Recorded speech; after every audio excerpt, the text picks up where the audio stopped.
Hello guys, मेरे new video में आप सभी का स्वागत है। और इस वीडियो में हम लोग एक सैमसंग स्प्लिट एसी का इंडोर को नीचे उतार करके उसको वॉशिंग करेंगे। तो हम लोग सबसे पहले इंडोर का कनेक्टर को खोलते हैं। इंडोर का कनेक्टर को खोलने के बाद ही हम लोग जो इंडोर को डिसमेंटल करेंगे। तो ये सीढ़ी है, हम लोग आउटडोर के पास लेके आए थे, तो अभी हम लोग इंडोर के पास सीढ़ी को लेके जाएंगे, क्योंकि इंडोर भी बहुत ज़्यादा हाइट में था। तो ये सीढ़ी से अभी हम लोग लगा करके इंडोर को खोलेंगे। तो देखिए, इंडोर को हम लोग डिसमेंटल करने के बाद अभी हम लोग का साथ में जो मेरा भाई था, हम उसको पकड़ाते ये इंडोर। तो वो इंडोर को पकड़ता है और उसके बाद देखिए हम लोग इसको लेके जाएंगे बाहर का साइड में, जहां पर इसका एक एक पार्ट्स को हम लोग पूरा खोल करके इसको प्रॉपर तरीके से वॉशिंग करेंगे। तो कस्टमर भी हम लोग का साथ में थे, वो भी हम लोग का बहुत हेल्प कर रहे थे, क्योंकि हम लोग को पानी उनी का जरूरत पड़ रहा था। तो कस्टमर ही हम लोग को दे रहे थे। तो ये हम लोग का जेट पम्प है। तो अभी हम लोग जेट पम्प लगाएंगे और जेट पम्प को लगाने के बाद इसी मशीन से हम लोग पूरा एसी को साफ करेंगे। तो जेट पम्प को देखिए अभी हम लोग कनेक्ट करेंगे। तो इसमें जो भी सामान रहता, पाइप रहता है, गन रहता है, फिर जो भी इनलेट पाइप रहता है, तो सबका अभी हम लोग सेटिंग कर रहे हैं। और सेटिंग करने के बाद अभी हम लोग आते हैं इंडोर के पास में, जहां उसको पूरा डिसमेंटल करने का प्रोसेस होता है।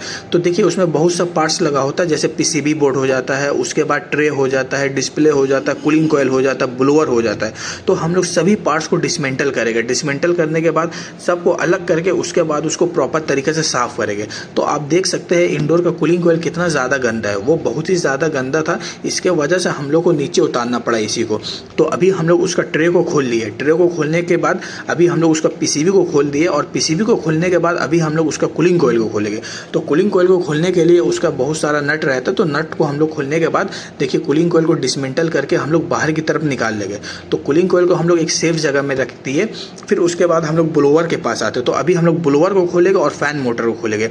तो कभी कभी होता क्या है कि ब्लोअर और मोटर जो कनेक्ट रहता है उसमें रस्ट पकड़ लेता है, जिसका मदद से जल्दी खुलता नहीं है। तो देखिए ये कूलिंग कॉइल को हम लोग कॉइल फोम क्लीनर से पूरा प्रॉपर तरीके से ढक दिए, और ढकने के बाद इसको वॉशिंग करेंगे।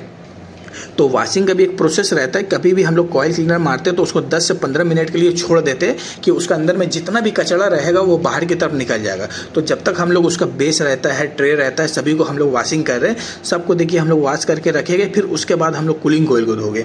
तो हर एक पार्ट्स को देखिए हम लोग जेट पंप की मदद से पूरा साफ कर रहे हैं। बढ़िया से साफ करने के बाद अब कूलिंग कॉइल को हम लोग साफ करते हैं। तो देखिए कूलिंग कॉइल एक जगह देखिए कितना साफ, एक जगह कितना गंदा। तो हम लोग देखिए उसको प्रॉपर तरीके से साफ करने लगे हैं, और पूरा अच्छा से साफ करेंगे। साफ करने के बाद फिर आपको दिखाएंगे कि उसका कंडीशन क्या है। तो देखिए अभी हम लोग ट्रे और मोटर को फिट कर दिए। फिट करने के बाद देखिए ये कूलिंग कॉइल, सोचिए पहले के मुकाबले अभी कितना नया दिख रहा है। तो कस्टमर ने भी हमें बोला कि आप तो भैया मेरा एसी को पूरा नया कर दिए। तो हम लोग बोले सर इसी के लिए तो हम लोग को नीचे उतारना पड़ा। फिर उसके बाद जहाँ से हम लोग एसी खोले थे वहीं पर ही अब हम लोग उसको फिटिंग करें। उसको फिटिंग करने के बाद फिर हम लोग उसको कनेक्ट करेंगे, और कनेक्ट करने के बाद हम लोग का काम कंप्लीट हो गया। आप देख सकते हैं जो था हम लोग काम बढ़िया से कर दिए, और हम लोग का काम कंप्लीट हो गया।